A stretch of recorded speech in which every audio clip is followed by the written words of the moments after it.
overnight, England's women wrapped up a T20 series win against New Zealand in Wellington. Tammy Beaumont hit 63 off 53 balls. She's also topped the women's world rankings for batters in one-day cricket, and she's been speaking to Henry Moran.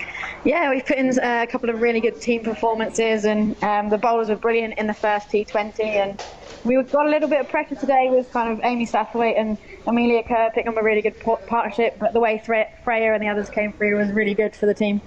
Now, we're going to get onto the game and the series in a bit more detail shortly, but it was quite a dramatic night for you all in Wellington prior to this game getting underway, because as we've seen on the news early this morning here in the UK, there was some tremors, earthquakes going on. Was it enough to wake you up?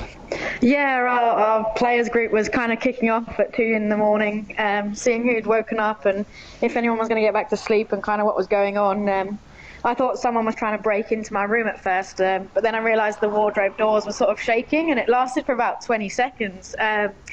But, you know, everything's fine. Everyone's fine up north, and we're actually quite far away, so very lucky in the end. Who in the team reacts with most calm and restraint at that sort of moment? Are you led by the captain in the WhatsApp group to say, you know, everybody keep calm? Who was reacting well to it? Well, I think I'd packed my survival bag and I was ready for the off.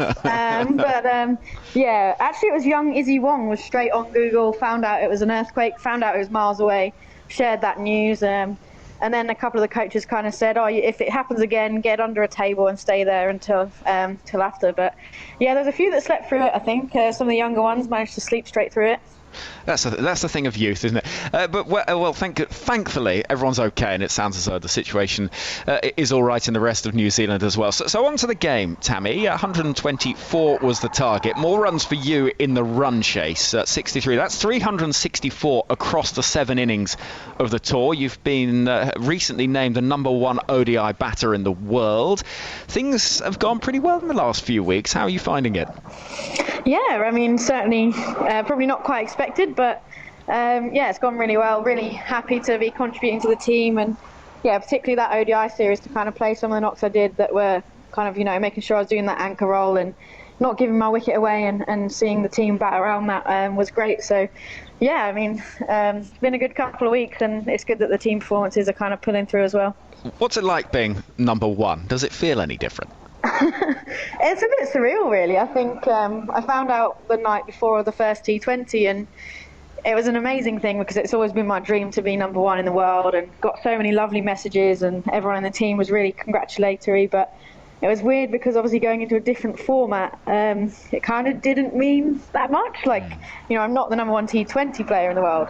But yeah, it was certainly an amazing thing, and it feels great, but it was a little bit surreal when I first found out. Yeah, I bet it was. What about those comments from teammates and opponents? You say you've heard from people and you've had lots of messages. Has there been lots of support from your teammates, or have there been a few sort of, you know, the odd bit of Mickey taking? No, not at all. They're really supportive. Like, Heather was straight away shared it on the group, and everyone kind of got around it, and I got a lot of hugs, which is really nice. Obviously we're allowed to do that at the moment with being out here, so no, it was really nice, full support. Yeah, nothing too untoward with the banter.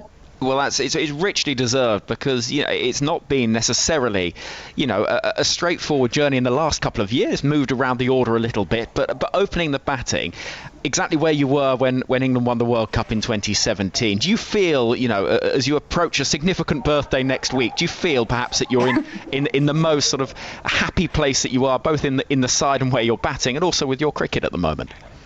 Did you have to drop in the birthday there, Henry? Tammy, I didn't say what it was. Every birthday is a significant one, you know, and to be 21, what a dream it is for us all.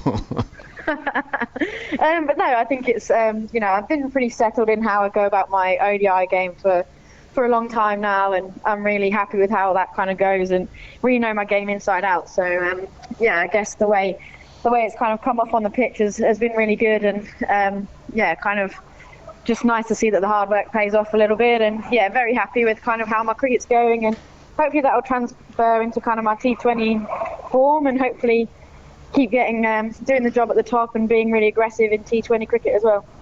A word quickly on the bowlers as well, with Freya Davis picking up 4 wickets today. It feels like this has been a tour that's been a real sort of opportunity for players in a year where we haven't seen that much cricket, for players that perhaps haven't had opportunities previously to step forward and make a real impact. And today was one of those examples. Yeah, obviously we didn't have our spearhead Catherine Brunt today either, so really needed someone to step up, and Freya's done that. And I've known for a long time how good she is at bowling in T20 cricket, both up front and at the death. And today she kind of proved it on an international stage, and I think that could be a really, really big turning point for her, because she's been a little bit in and out the side, a little bit starved of opportunities, and to finally kind of put that performance in is really good for her, and hopefully give her a lot of confidence. Now, before I let you go and enjoy the rest of your evening, Tammy, I have to just, for the sake of those of us in lockdown in the UK, you've had a very different time of it, having gone through the quarantine in New Zealand. Just make us feel a little bit jealous for a while. How is it out there? What is life like in New Zealand for you at the moment? Well, New Zealand's actually gone back into sort of a level 2 or a tier 2 sort of thing because of one case in Auckland. But that still meant that we can get kind of table service at restaurants, go get coffee outside, bars and things are still open as long as you're kind of sat at a table. So the last week's been like that, but before that, I have to be honest, the first week in Queenstown when we only had warm-up games felt a little bit like a holiday, because we were just so free and it was amazing. And I don't want to make people feel jealous. We obviously switched on when we needed to, but it was amazing to be kind of let out after a long time.